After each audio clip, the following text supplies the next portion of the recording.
আসসালামু আলাইকুম। এসএসসি 2025 সালের পরীক্ষার্থীরা, সামনে ইংরেজি প্রথম পত্র পরীক্ষা এবং তার পরবর্তীতে ইংরেজি দ্বিতীয় পত্র পরীক্ষা। এই ইংরেজি পরীক্ষা নিয়ে আমি জানি না যে কে কতটুকু টেনশনে আছে।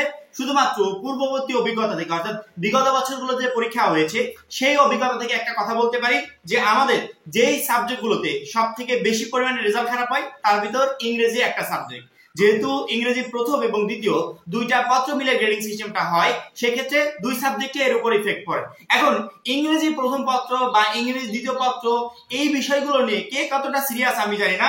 শুধু এইটুকু বলতে পারি যে এই ইংরেজিতে আমাদের একটা হিউজ পরিমাণে অপরচুনিটি আছে ভালো রেজাল্ট করার। অর্থাৎ এসএসসি 25 ইংরেজি পরীক্ষা নিয়ে তোমাদের জন্য সুখবর আছে। মাত্র 50 টাকায় আমাদের টার্গেট এ প্লাস কোর্সে যারা এখনো যুক্ত হও নাই, খুবই দ্রুত যুক্ত হয়ে যাও। কারণ কি আমাদের মাত্র 50 টাকার কোর্সে তুমি এই লিস্টের টোটাল বিষয়গুলো পাচ্ছ। অর্থাৎ এই একটা মাত্র কোর্স তোমাকে পরীক্ষায় অল্প সময় বেস্ট একটা প্রিপারেশন নিতে, পরীক্ষায় ভালো রেজাল্ট করতে প্রচন্ড পরিমাণে হেল্প করবে। উপরে আমাদের যে নাম্বারটা দেওয়া আছে এই নাম্বারে 50 টাকা সেন্ড মানি করে এই নাম্বারেই হোয়াটসঅ্যাপে আমাকে জানাবে যে আমি সেন্ড মানি করেছি। সাথে সাথে তোমাকে গ্রুপে যুক্ত করে নিব এবং তখন থেকেই তোমার প্রিপারেশনটা শুরু হয়ে যাবে। সুখবরটা হচ্ছে, আচ্ছা আমাদের অন্যান্য সাবজেক্টগুলো এবং ইংরেজি সাবজেক্ট এই দুইটার ভিতর পার্থক্য কোথায় বলো তো?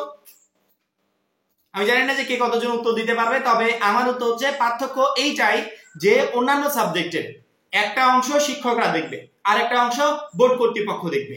ঠিক আছে, যে অংশটা বোর্ড কর্তৃপক্ষ দেখবে ওইখানে যদি 1 নাম্বার কমের কারণে তোমার ফেল চলে আসে, ওই 1 নাম্বারও কেউ দিয়ে দিবে না, বোর্ডের কোনো কর্মকর্তা দিবে না, কোনো শিক্ষক দিবে না। কারণ কি ওইটা হচ্ছে কম্পিউটার ওএমআর মেশিন দিয়ে চেক করা হয়, এমসিকিউটা ওএমআর স্ক্যানার মেশিন দিয়ে চেক করা হয়। সেক্ষেত্রে কেউ যদি একবারে 0 পায় তার 0ই থেকে যাবে, কেউ যদি 9 পায় কমের কারণে ফেল তার ওইভাবে থেকে যাবে। অর্থাৎ কম্পিউটার ওএমআর মেশিনের এটা ধরার উপায় নাই যে এখানে আমাকে একবারই দিয়ে পাস করে দিতে হবে বা একবারই দিয়ে প্লাস করে দিতে হবে, এরকম কোনো সিস্টেম। এই কাহিনীটা প্রত্যেকটা সাবজেক্টের ক্ষেত্রে, শুধুমাত্র ইংরেজি প্রথম এবং দ্বিতীয় পত্র ব্যতীত। ইংরেজি প্রথম এবং দ্বিতীয় এই 200 মার্কের নাম্বারই একটা শিক্ষক দিবে। যখনই একটা শিক্ষক 200 মার্কের নাম্বার দিবে তখন একটা শিক্ষক সহজেই কিন্তু বুঝে যায়। অন্যান্য সাবজেক্টে একটা শিক্ষকের বোঝার উপায় থাকে না যে আমার এখানে একটা শিক্ষার্থী 50 পেয়েছে, এখন তার এ প্লাস পেতে 30 দরকার, এখন কি তার ওই যে ওয়েমারটা আছে এমসিকিউ ওয়েমার সেখানে কি সে 30 পাবে?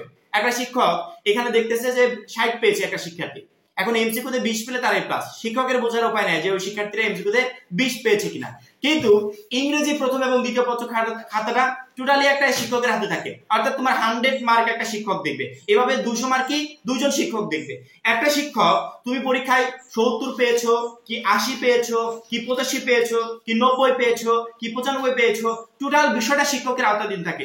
সেক্ষেত্রে শিক্ষক যখন দেখবে যে একটা শিক্ষার্থীর 2 নম্বরের জন্য এ প্লাসটা মিস হয়ে গেছে, ইজিলি শিক্ষক সেই 2 নাম্বার দিয়ে দিতে পারবে। একটা শিক্ষক যখন দেখবে যে 1 নম্বরের কারণে একটা শিক্ষার্থী ফেল করছে, ইজিলি সেই নাম্বারটা দিয়ে দিতে পারবে। অর্থাৎ এইখানে আমাদের বড় পরিমাণে অপরচুনিটি থাকে পরীক্ষায় একটা ভালো রেজাল্ট করার। পরীক্ষার খাতা দেখে শিক্ষক যখন টোটাল বিষয়গুলো, এখানে সাধারণত আমাদের নাম্বারগুলো যোগ করা হয়, এখানে 1 নম্বরে কত পেয়েছি 2 নম্বরে কত পেয়েছি, শিক্ষক যখন টোটাল নাম্বারগুলো যোগ করলো, যোগ করার পর দেখে একটা শিক্ষার্থী পরীক্ষায় 78 পেয়েছে। এখন যে শিক্ষার্থী পরীক্ষায় 78 পেলো সে কিন্তু ভালো স্টুডেন্ট, কারণ কি ওকে ওই 78 তুলতে প্রচুর পরিমাণে পরিশ্রম করতে হয়েছে, প্রচুর পড়াশোনা করতে হয়েছে। যখনই সে 78 পেলো তার 2 নাম্বার শর্ট, শিক্ষক কি করবে তার খাতায় চলে যাবে, এইভাবে খাতায় চলে যাবে, দেখবে প্যারাগ্রাফে কত দিয়েছে, প্যারাগ্রাফে 3 নাম্বার কম দিয়েছে, সেখান থেকে 1 নাম্বার বাড়িয়ে দিল। অন্য একটা প্রশ্নে 2 নাম্বার কম দিয়েছে, সেখানে 1 বাড়িয়ে দিল।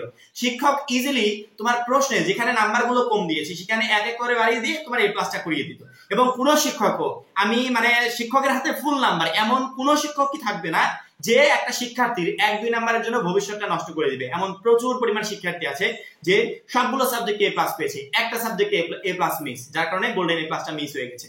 শিক্ষক কখনো চায় না যে একটা শিক্ষার্থীকে যেন সে নাম্বার কম দেয় বা একটা শিক্ষার্থী যেন খারাপ রেজাল্ট করে। শিক্ষক সবসময় চায় যে একটা শিক্ষার্থী আমার কাছে যেরকম লেখাটা সেন্ড করেছে তার উপর ডিপেন্ড করে যেন একটা বেস্ট রেজাল্ট করতে পারে। ইংরেজি একমাত্র সাবজেক্ট যে টোটাল নাম্বারটা শিক্ষকের হাতে থাকে, শিক্ষক চাইলে 1-2 বাড়িয়ে দিয়ে একটা শিক্ষককে এ প্লাস বা পাস করিয়ে দিতে পারে। সেক্ষেত্রে ফেলের হারটা এখানে কমতে পারে বা এ প্লাসের সংখ্যাটা বাড়তে পারে শুধুমাত্র ইংরেজি পরীক্ষাতে।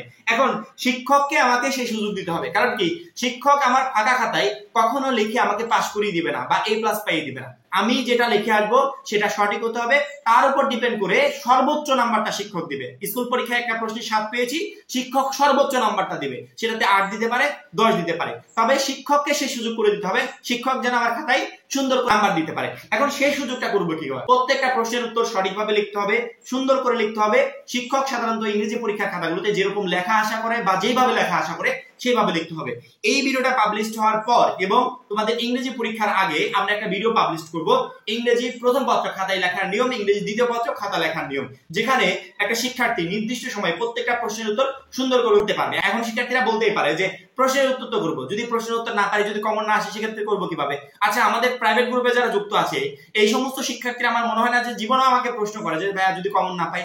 প্রাইভেট গ্রুপে যুক্ত হওয়ার আগে তুমি বলবে যদি ভাইয়া কমন না পাই, কিন্তু যুক্ত হওয়ার পরে একটা শিক্ষার্থী ওই কথা বলবে না। কারণ কি, আমরা যেভাবে একটা শিক্ষার্থীকে গাইডলাইন রেডি করে দিই, যেভাবে একটা শিক্ষার্থীকে একটা চ্যালেঞ্জ রেডি করে দিই, শিক্ষার্থী ভালো রেজাল্ট করতে বাধ্য। বাংলা প্রথম পত্রের চ্যালেঞ্জটা আমরা টোটালি অ্যানাউন্স করে দিয়েছিলাম ফেসবুক, ইউটিউব দুইটা জায়গাতে, কিন্তু প্রাইভেট গ্রুপের শিক্ষার্থীরা এখন পরবর্তী সাবজেক্টগুলোর চ্যালেঞ্জ শুধুমাত্র প্রাইভেট গ্রুপে পাবে। কারণ কি, ওরা যেহেতু কোর্স কিনেছে, ওদেরকে এখানে একটু আমাকে এগিয়ে রাখতে হবে। তবে সকল সাজেশন, সকল ভিডিও, সকল শর্টকাট টেকনিক বিষয়ে আমরা A to Z ভিডিও দিয়ে দিচ্ছি, যে চ্যালেঞ্জ ফলো করে একটা শিক্ষার্থী পরীক্ষায় ইজিলি ভালো করতে পারবে।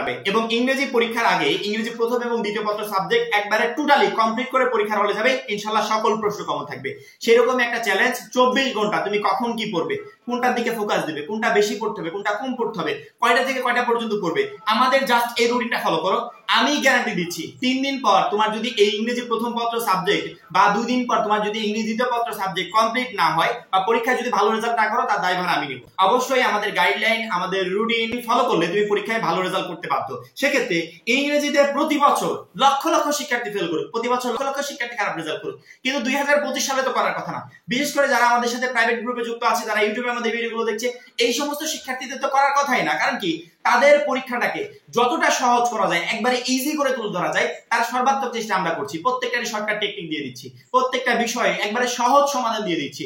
পরীক্ষায় প্রশ্ন না কমন না পড়লেও সুন্দর করে গুছিয়ে লিখে আসতে পারবে, শিক্ষকও সেখানে ভালো নাম্বার দিবে। তাহলে টেনশন কিসের? টেনশন তো থাকার কথা না। আমাদের জন্য বড় সুখবর এবং বড় অপরচুনিটি যে ইংরেজি প্রথম এবং দ্বিতীয় পত্রে টোটাল 200 মার্কের অ্যানসারই, অর্থাৎ 200 মার্কের খাতায় শিক্ষকরা দেখবে, যেখানে বোর্ডের কোনো হাত থাকবে না। একটা শিক্ষক চাইলে আমাকে গ্রেস নাম্বার দিয়ে 2 নাম্বার 3 নাম্বার শর্ট থাকলে 1 নাম্বার শর্ট থাকে সহজেই তারা পাস করে দিতে পারে বা পরীক্ষায় একটা A+ করে দিতে পারবে, যেটা অন্যান্য কোনো সাবজেক্টের ক্ষেত্রে হবে না।